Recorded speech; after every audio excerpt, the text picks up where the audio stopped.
Allah ampuni segala dosa-dosa kita. Sesaat lagi Anda akan menyaksikan Kultum 2023 yang dipersembahkan oleh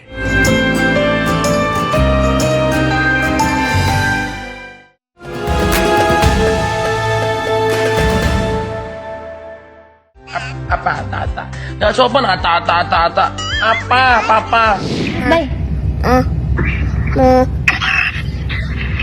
Papa lagi apa?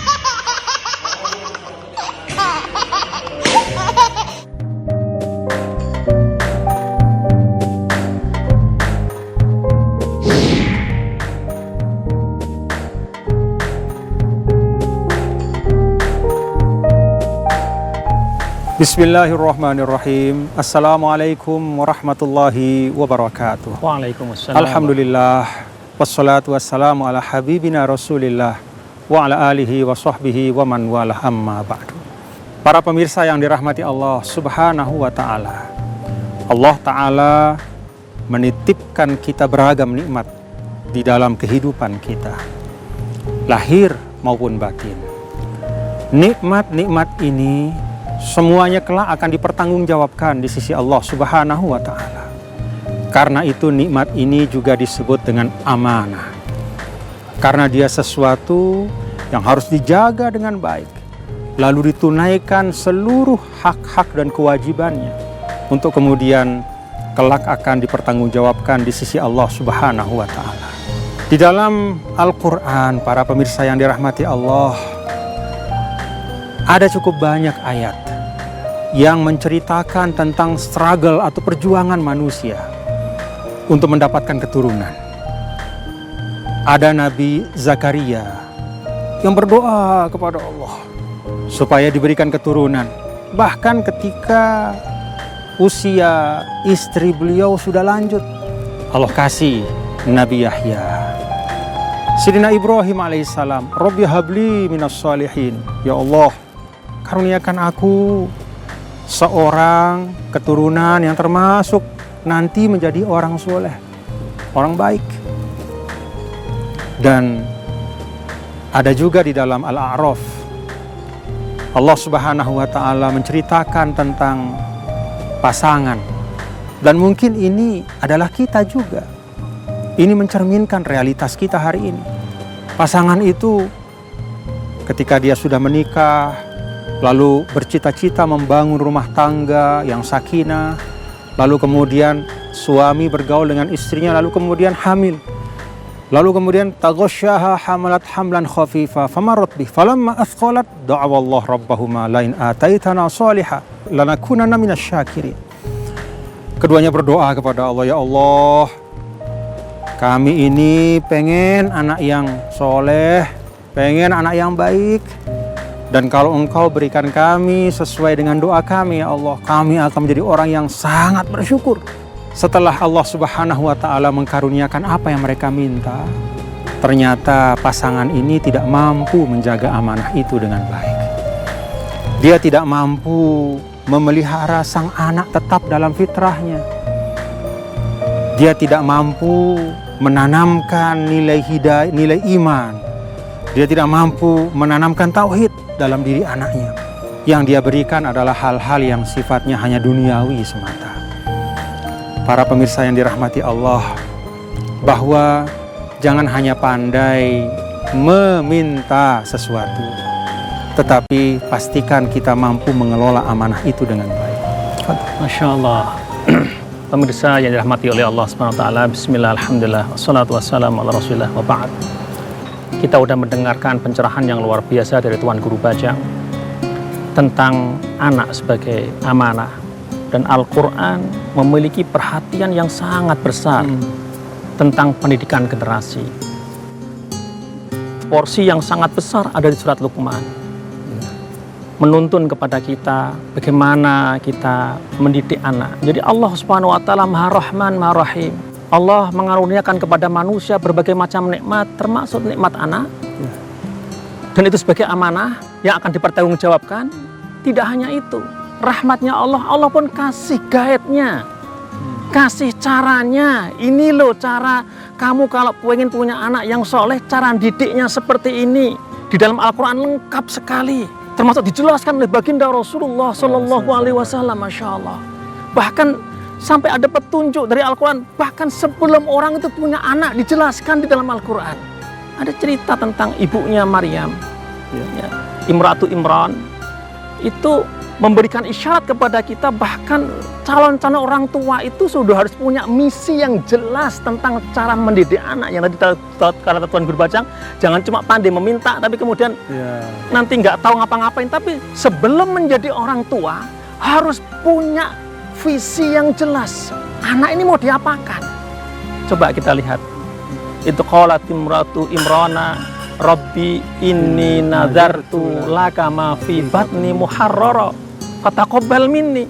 Ya Allah, aku nadarkan apa yang aku kandung ini, yang dalam kandunganku ini aku nadarkan supaya dia nanti tulus beribadah sepenuhnya kepadamu ya Allah.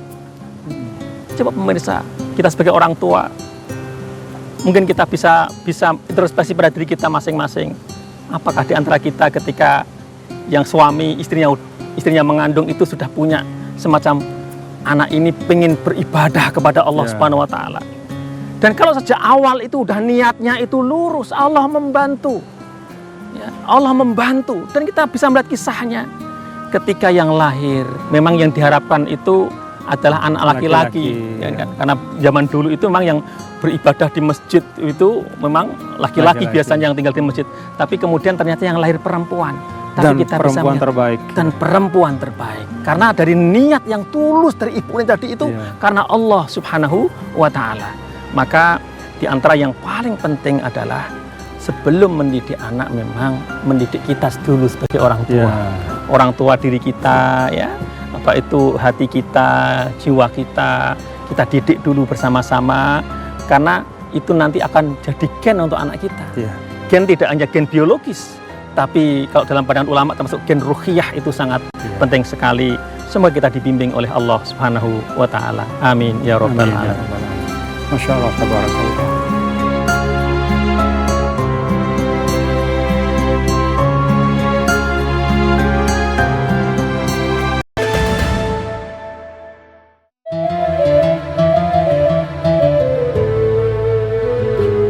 Kaum muslimin wal muslimat, permisa yang dirahmati oleh Allah Subhanahu wa taala.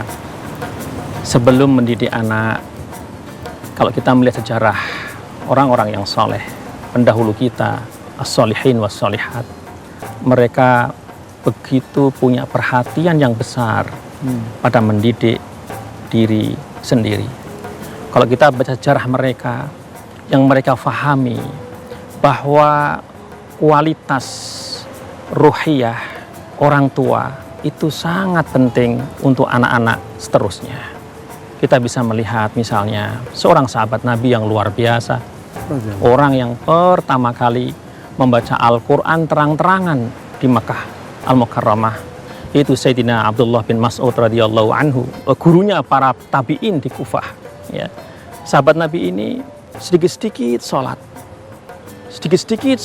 Ya tentu di waktu yang diharamkan sholat nggak sholat, tapi sedikit-sedikit sholat. Sampai para tabi'in melihat beliau dan penasaran, kenapa sahabat Nabi ini sedikit-sedikit sholat, kayak teringat sesuatu langsung sholat.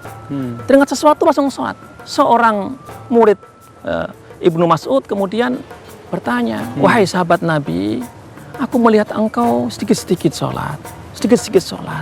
Aku melihat engkau terpikir sesuatu langsung sholat. Sesungguhnya apa yang terjadi? Abdullah bin Mas'ud kemudian mengatakan, aku teringat anakku, aku teringat keturunanku, maka seketika itu aku ingat Allah Subhanahu wa taala, aku sholat. Dan itu juga para nabi seperti itu, ya. Sayyidina Ibrahim juga seperti itu. Ya, Nabiullah Ibrahim, ya, dalam rukuknya, dalam sujudnya teringat anak turunnya, tidak pernah putus berdoa untuk anak-anaknya. Rabbi'jalni muqimas shalah wa min dzurriyyati Rabbana wa taqabbal du'a.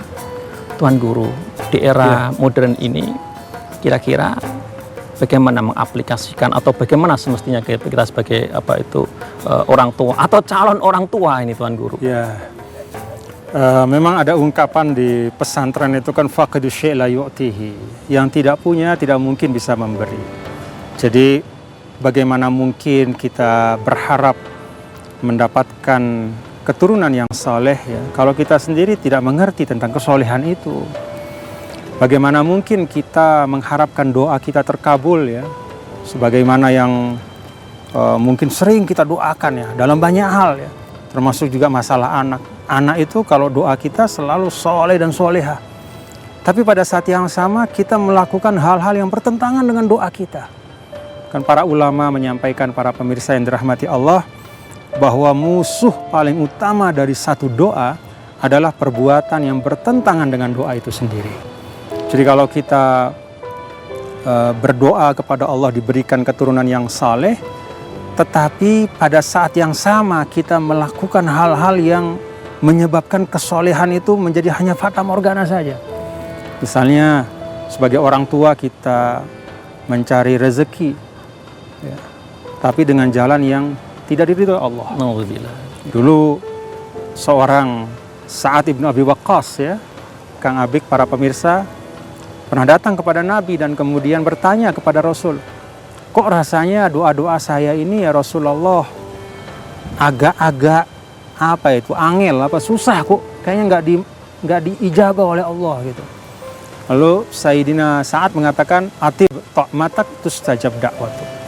Perbaiki makananmu, ya, rapikan caramu mendapatkan rezeki, maka doamu pasti dikabulkan.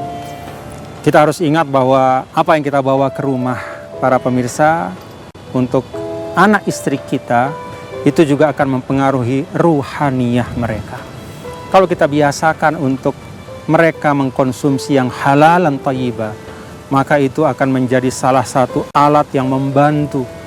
Mudah-mudahan anak-anak kita bisa menjadi anak-anak yang saleh dan soleh. Amin, amin. Tapi kalau kita memberikan makanan, minuman, atau fasilitas yang ternyata bersumber dari sesuatu yang diharamkan oleh Allah, apalagi di situ ada hal yang terkait dengan hak orang lain, ya, merampas, merampok, atau korupsi, atau apapun namanya, maka itu juga berarti kita telah memotongkan ya, satu potongan api neraka untuk dimakan oleh anak kita.